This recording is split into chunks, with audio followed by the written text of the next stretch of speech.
എൻ്റെ പൊന്ന് ഡാനിഷണ്ണ ശരിക്കും നിങ്ങൾ ആരാണ്? നിങ്ങളുടെ പൊസിഷൻ ഏതാണ്? നമുക്കൊരു പിടിയില്ല.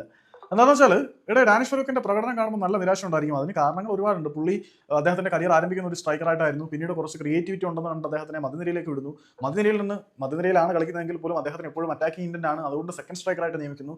അങ്ങനെ സ്ട്രൈക്കറും അല്ല, മിഡ്ഫീൽഡറും അല്ല, സെക്കൻഡ് സ്ട്രൈക്കറും അല്ല, എല്ലാം കൂടെ കുഴഞ്ഞു മറിഞ്ഞൊരു അവിയൽ പരുവത്തിലാണ് ഇപ്പോൾ ഡാനിഷ് ഫറൂഖ് നിൽക്കുന്നത് എന്ന് പറഞ്ഞാൽ യാതൊരു സംശയമില്ല. ഇന്ന് കേരള ബ്ലാസ്റ്റേഴ്സിന്റെ നിരയിൽ ഏറ്റവും മോശം പ്രകടനം കാഴ്ചവെച്ചത് ഡാനിഷ് ഫറൂഖ് തന്നെയാണ്. അദ്ദേഹം 8 ഗ്രൗണ്ട് ഡ്യൂലുകളും ഏരിയൽ ഡ്യൂലുകളും കൂടി ആകെ 8 അറ്റൻഡ് ചെയ്തു. അതിനകത്ത് ഒരെണ്ണം മാത്രമേ വിജയിക്കാൻ കഴിഞ്ഞുള്ളൂ. പിന്നെ ചാൻസുകളൊന്നും ക്രിയേറ്റ് ചെയ്യാൻ പറ്റിയിട്ടില്ല. ഷോർട്ട് ആക്രസിയുടെ കാര്യം പടലം. സക്സസ്ഫുൾ ആയിട്ട് ഒരു ഡ്രിബിൾ പോലും പുള്ളിക്ക് കംപ്ലീറ്റ് ചെയ്യാൻ പറ്റിയില്ല. ടാക്കിളുകളൊന്നും വിൻ ചെയ്യാൻ പറ്റിയില്ല.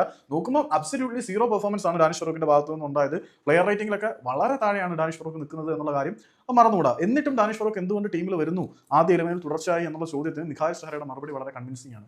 എന്താണെന്ന് വെച്ചാൽ ഡാനിഷ് ഫറൂഖ് കളിക്കളത്തിലേക്ക് വരുമ്പം മോശം പ്രകടനങ്ങൾ കാഴ്ചവെക്കുന്നുണ്ട് എങ്കിൽ പോലും ട്രെയിനിങ് ഗ്രൗണ്ടിൽ ഏറ്റവും കൂടുതൽ വിയർപ്പൊഴുക്കി ഏറ്റവും നന്നായിട്ട് കളിച്ച് ആശാനെ ഇംപ്രസ് ചെയ്യുന്നത് ഡാനിഷ് ഫറൂഖും മിലോസ് സ്മിച്ചുമാണ്. അപ്പം മിഖായൽ സഹറ പറയുന്നത് പരിശീലന വേളകളിൽ ഏറ്റവും ഇംപ്രസീവ് ആയിട്ടുള്ള പ്രകടനം കാഴ്ചവെക്കുന്നത് ഡാനിഷും മിലോസുമാണ്. സോ അവരെ എങ്ങനെ ഒഴിവാക്കും? ഏറ്റവും കൂടുതൽ പെർഫോമൻസ് ട്രെയിനിങ് സെഷനിൽ കാണിക്കുന്നത് ഡാനിഷാണ്. ട്രെയിനിങ് സെഷനിൽ നല്ല പെർഫോമൻസ് കാഴ്ചവെച്ചിട്ടും കാര്യമില്ലല്ലോ മോനെ. അത് മെയിൻ സ്റ്റേജിൽ കൂടെ കാണിക്കണ്ടേ? ഇപ്പം നമ്മൾ ചുമ്മാതെ ക്ലാസ് ടെസ്റ്റിന് ഫസ്റ്റ് വാങ്ങിച്ചിട്ട് കാര്യമില്ല, ബോർഡ് എക്സാമിനും കൂടി ഫസ്റ്റ് വാങ്ങിച്ചിട്ടേ കാര്യമുള്ളൂ. അത് ഡാനിഷ് ഒന്ന് മനസ്സിലാക്കിയാൽ നന്നായിരുന്നു. അത് മനഃപൂർവ്വം ഒന്നും ആയിരിക്കത്തില്ല, സെറ്റ് ആവുമെന്ന് പ്രതീക്ഷിക്കാം.